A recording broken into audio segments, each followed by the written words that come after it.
आज जिस मुद्दे की बात हो रही है उसे सिर्फ एक अपडेट समझकर नजरअंदाज करना आगे चलकर आपकी जेब पर भारी पड़ सकता है। यह विषय सीधे आपकी सैलरी, आपकी पेंशन, आपके एरियर और आपके घर की महीने की प्लानिंग से जुड़ा हुआ है।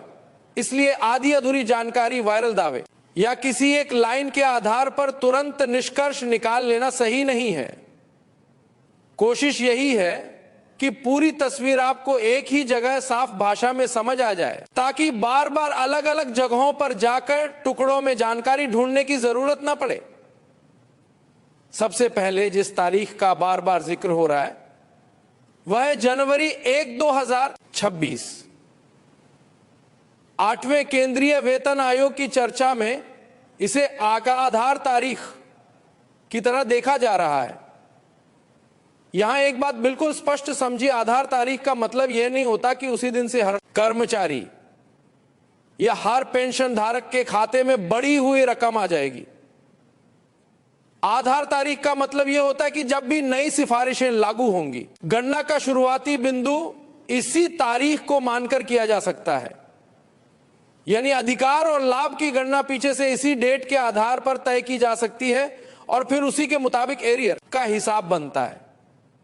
यही कारण है कि 2026 से जुड़ी हर चीज, चाहे फिटमेंट फैक्टर हो, डीए डीआर हो, एरियर का समय हो या भत्तों की गणना, सब एक दूसरे से जुड़कर आपकी मासिक आय और आपकी कुल आर्थिक सुरक्षा पर असर डालते हैं। यह पूरा ढांचा एक नंबर बड़ा, बस बात खत्म वाला मामला नहीं है। यह आपकी आय की पूरी संरचना को रीसेट करने जैसा होता है। अब आते हैं उस शब्द पर जिसे सुनते ही हर कर्मचारी और हर पेंशन धारक का ध्यान सीधे बढ़ोतरी पर चला जाता है, फिटमेंट फैक्टर। फिटमेंट फैक्टर वह गुणांक है जिसके जरिए आपके मौजूदा बेसिक पे या बेसिक पेंशन को गुणा करके नया बेसिक तय किया जाता है। इसे आप ऐसे समझिए जैसे आपकी नई सैलरी और नई पेंशन की इमारत उसी नींव पर खड़ी होती है। पिछली बार 7वें वेतन आयोग में फिटमेंट फैक्टर 2.57 था। इसलिए लोगों के मन में उम्मीद रहती है कि इस बार भी 2.57, 2.8 या उससे भी ज्यादा होगा। लेकिन उम्मीद और संभावना के बीच फर्क समझना बेहद जरूरी है। यथार्थवादी अनुमान आमतौर पर दो बड़े संकेतों को देखकर लगाए जाते हैं। पहला, आयोग की अवधि के अंत तक डीएडीआर किस स्तर तक पहुंच चुका है। दूसरा, सरकार वास्तविक अतिरिक्त बढ़ोतरी कितनी देने की स्थिति में। डीएडीआर को आप महंगाई से बचाव की ढाल कह सकते हैं। महंगाई बढ़ती है तो डीएडीआर बढ़ता है, ताकि सैलरी और पेंशन की क्रय शक्ति पूरी तरह खत्म न हो। अगर किसी समय डीएडी 60 हाशिए % के आसपास हो तो इसका सरल अर्थ यह है कि बेसिक के ऊपर 60% अतिरिक्त रकम महंगाई राहत के रूप में जुड़ रही है। गणित को आसान रखने के लिए एक उदाहरण मान लीजिए, अगर बेसिक 100 है और डीए 60% है तो डीए जोड़कर कुल 160 हो जाता है, यानी 100 के ऊपर 60 की राहत। अब कई विश्लेषण यही मानते हैं कि जब आधार स्तर 1.6 के आसपास बनता है तो उसके ऊपर सरकार अपनी तरफ से कुछ वास्तविक अतिरिक्त बढ़ोतरी जोड़ती है। लेकिन पिछला अनुभव बताता है कि अतिरिक्त बढ़ोतरी बहुत बड़े उछाल वाली नहीं रही। इसीलिए जो लोग 2.57 या 2.86 जैसे आंकड़ों को तय मानकर चल रहे हैं, उनके लिए यह समझना जरूरी है कि यह अभी अनुमान है, कोई अंतिम घोषणा नहीं।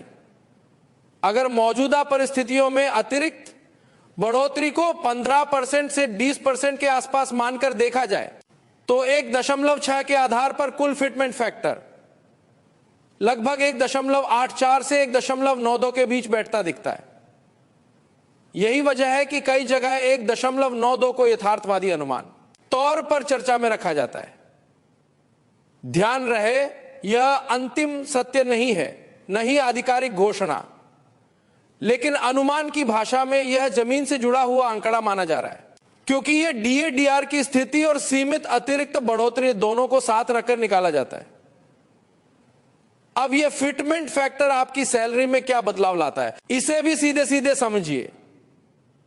अगर आपका मौजूदा बेसिक पे 18,000 है और फिटमेंट फैक्टर 1.92 माना जाए तो नया बेसिक लगभग 34,560 के आसपास बैठता है। इसी तरह अगर किसी का बेसिक 30,000 है तो 1.92 के हिसाब से नया बेसिक लगभग 57,600 के आसपास हो सकता है। और अगर बेसिक 50,000 है तो नया बेसिक करीब 96,000 के आसपास पहुंच जाता है। यहां एक जरूरी बात ध्यान रखें, यह सिर्फ बेसिक की गणना है। बेसिक बढ़ते ही कई भत्तों पर भी असर पड़ता है, क्योंकि बहुत से भत्ते बेसिक के प्रतिशत के रूप में तय होते हैं। इसलिए कुल ग्रॉस सैलरी और इन हैंड सैलरी पर असर केवल बेसिक तक सीमित नहीं रहता। यही कारण है कि वेतन आयोग का प्रभाव लोगों को इक्वल पैकेज में ज्यादा महसूस होता है और यही बात पेंशन धारकों पर भी लागू होती है। पेंशन का गणित भी मूल रूप से इसी सिद्धांत पर चलता है। बेसिक पेंशन जिस आधार पर तय है उस पर फिटमेंट फैक्टर लागू करके नया बेसिक पेंशन बेस बनता है और उसी अनुपात में कुल पेंशन में बदलाव दिखाई देता है। उदाहरण के तौर पर अगर किसी की बेसिक पेंशन 25,000 है और 1.92 लागू माने तो यह लगभग 48,000 के आसपास जा सकती है। अगर किसी की बेसिक पेंशन 35,000 है तो यह करीब 67,000 के आसपास बैठ सकती है, करीब। इसलिए कहा जा रहा है क्योंकि अलग अलग मामलों में नियम, श्रेणियां और कुछ अन्य घटक भी जुड़ सकते हैं, लेकिन दिशा वही रहती है। बेसिक बढ़ेगा तो पेंशन का आधार भी उसी अनुपात में ऊपर जाएगा। भूतपूर्व सैनिकों और रक्षा पेंशन धारकों के लिए यह विषय भी संवेदनशील है। उनके लिए पेंशन सिर्फ आय नहीं होती है, सम्मान, सुरक्षा और जीवन भर की सेवा की पहचान भी होती है। रक्षा पेंशन में अलग अलग कैटेगरी, रैंक, योग्यता, सेवा अवधि और नियमों के आधार पर फर्क होता है, लेकिन मूल सिद्धांत वही है। अगर बेसिक आधार बढ़ता है तो पेंशन का आधार भी उसी अनुपात में ऊपर जाता है। इसलिए किसी एक रैंक का उदाहरण देखकर तुरंत निष्कर्ष निकालने के बजाय बेहतर यही है कि आप अपना मौजूदा बेसिक पेंशन लें, उस पर संभावित फिटमेंट फैक्टर लागू करें और फिर उसी आधार पर अपना अनुमान तैयार करें। इससे आपको एक साफ तस्वीर मिलती है कि आपकी नई रकम किस दायरे में जा सकती है।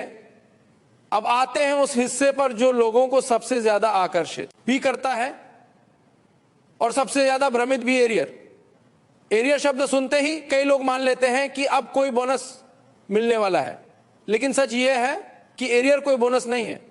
यह आपका ही पैसा है जो समय पर नहीं मिला और बाद में अंतर के रूप में एक साथ मिलता है। वेतन आयोगों में आमतौर पर ऐसा ही होता है। सिफारिशें बनती हैं, रिपोर्ट आती है, फिर मंजूरी, फिर लागू होने की प्रक्रिया। इस पूरे समय में देरी हो सकती है।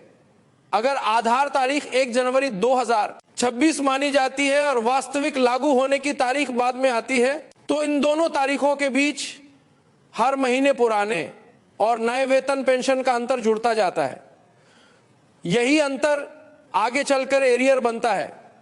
अगर मान लें कि लागू होने की प्रक्रिया 2027 के अंत या 2028 की शुरुआत तक खींच जाती है तो बीच का अंतर लगभग 24 महीनों के आसपास भी हो सकता है।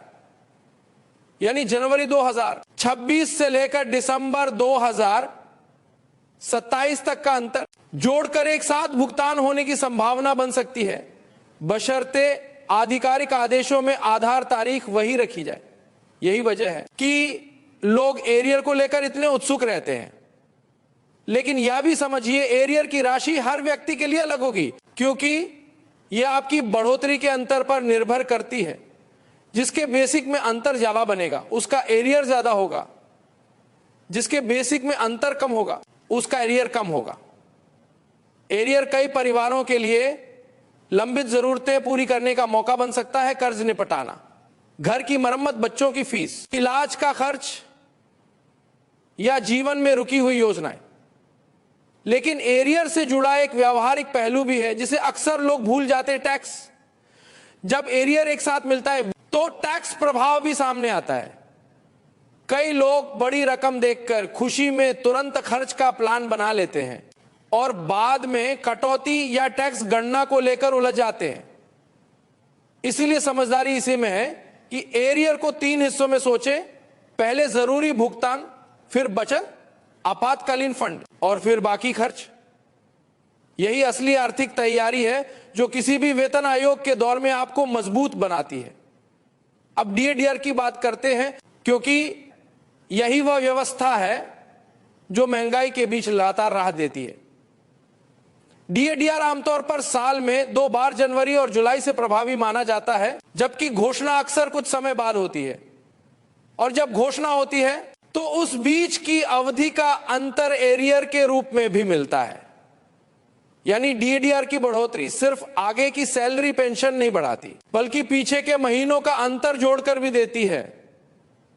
इसलिए डीएडीआर का स्तर एक तरफ आपकी मासिक आय पर असर डालता है और दूसरी तरफ फिटमेंट फैक्टर की चर्चा में भी इसकी भूमिका रहती है। इसी के साथ एक सवाल बार बार उठता है, क्या डीएडीआर को बेसिक में मर्ज किया जाएगा? इस पर अलग अलग जगहों पर अलग अलग बातें चलती रहती हैं और कई बार लोग इसे तय मानकर बैठ जाते हैं। लेकिन व्यवहारिक रूप से यह फैसला बहुत संरचनात्मक होता है। मर्जर का मतलब सिर्फ एक लाइन बदलना नहीं, बल्कि वेतन ढांचे की नींव वो बदलना होता है, क्योंकि बेसिक बढ़ते ही उससे जुड़े भत्ते, पेंशन और दीर्घकालिक देयताएं अपने आप बढ़ जाती हैं। इसलिए जब तक आधिकारिक स्पष्टता और अधिसूचना नहीं आती, तब तक इसे चर्चा के स्तर पर ही देखना ज्यादा सुरक्षित है। डीएडीआर से जुड़ा एक भावनात्मक और पुराना मुद्दा भी बार बार सामने आता है, महामारी काल में रोके गए लंबित डीएडीआर एरियर की मांग। बहुत से कर्मचारी और पेंशन धारक इससे अधिकार और न्याय का प्रश्न मानते हैं, क्योंकि उस समय महंगाई का दबाव बना रहा, लेकिन राहत का हिस्सा रोका गया।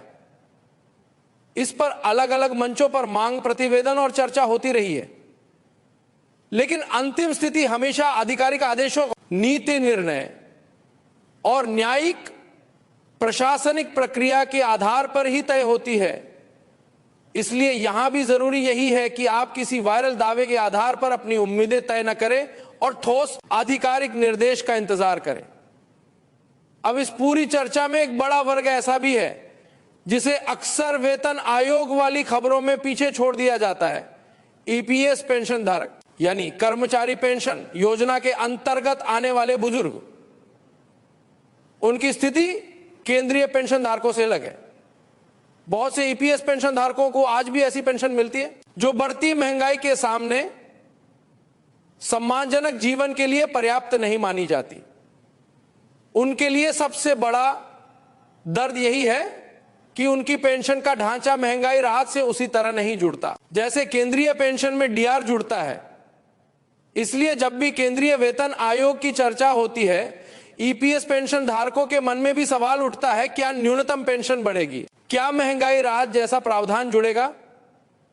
क्या चिकित्सा जैसी सुविधाओं में वास्तविक राहत मिलेगी? इन मांगों का सामाजिक और मानवीय पक्ष बहुत मजबूत है, क्योंकि बुजुर्ग की दवा, इलाज और रोजमर्रा की जरूरतें किसी बहस का इंतजार नहीं करती।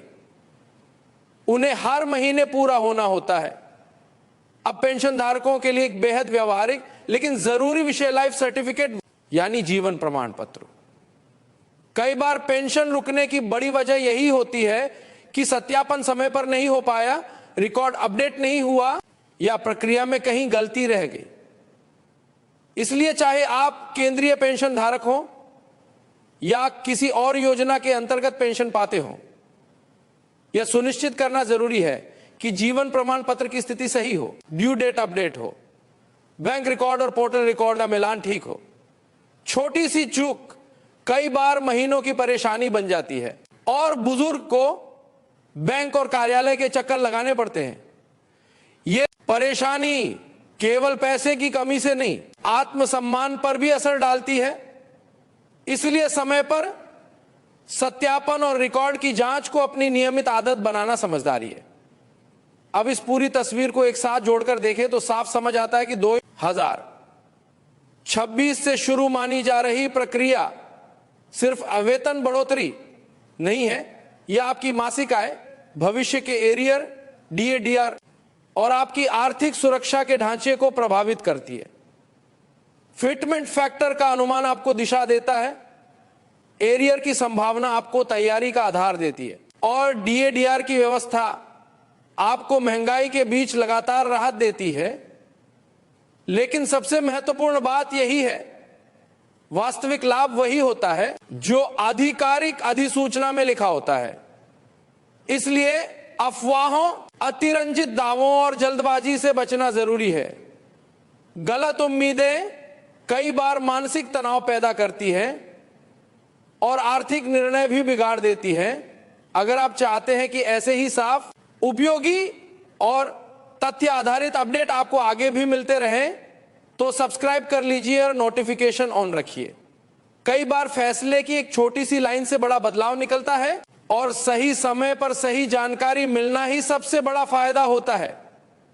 साथ ही एक काम और कीजिए, यह जानकारी उन लोगों तक भी पहुंचाइए जिनके घर में केंद्रीय कर्मचारी, पेंशन धारक या भूतपूर्व सैनिक हैं, क्योंकि कई बार सही जानकारी का सबसे बड़ा लाभ यही होता है कि वह सही व्यक्ति तक समय पर पहुंच जाए। और अपनी व्यक्तिगत तैयारी पर भी ध्यान रखिए। अपनी सर्विस बुक, पीपीओ, बैंक विवरण, नाम, जन्म तिथि, खाता विवरण, इन सभी जरूरी दस्तावेजों में कोई त्रुटि न हो। वेतन आयोग लागू होने के बाद सबसे ज्यादा परेशानी वही झेलते हैं जिनके रिकॉर्ड में गलती होती है या जिनका सत्यापन लंबित रह जाता है। इसलिए अभी से अपना रिकॉर्ड व्यवस्थित रखें ताकि जब भी नई गणना लागू हो, आपका मामला बिना अटकाव के सही तरीके से आगे बढ़े। यह छोटी सी तैयारी आगे चलकर आपका बहुत समय, तनाव और परेशानी बचा सकती है। अगर आपको वेतन आयोग, डीएडीआर, एरियर, पेंशन और ईपीएस जैसे मुद्दों पर इसी तरह बिना घुमाए सीधे और समझने वाली भाषा में अपडेट चाहिए तो सब्सक्राइब जरूर कर लीजिए। आपकी जागरूकता ही आपकी सबसे बड़ी ताकत है, क्योंकि जब आप तथ्य समझते हैं तब कोई भी अफवाह आपको भटका नहीं सकती। अंत में यही कहना है कि उम्मीद और वास्तविकता दोनों के बीच संतुलन बनाकर चलना सबसे जरूरी है। वेतन आयोग राहत देता है, लेकिन यह कोई जादू नहीं है जो हर समस्या एक दिन में खत्म कर दे। राहत धीरे धीरे आती है, चरणों में आती है और कई बार इंतजार के साथ आती है। लेकिन जब आती है तो एरियर, बढ़ी हुई सैलरी, बढ़ी हुई पेंशन और डीएडीआर के रूप में आपकी आर्थिक स्थिति को मजबूत करती है। इसलिए धैर्य रखिए, जागरूक रहिए और हर खबर को आधिकारिक पुष्टि के नजरिए से देखिए। धन्यवाद।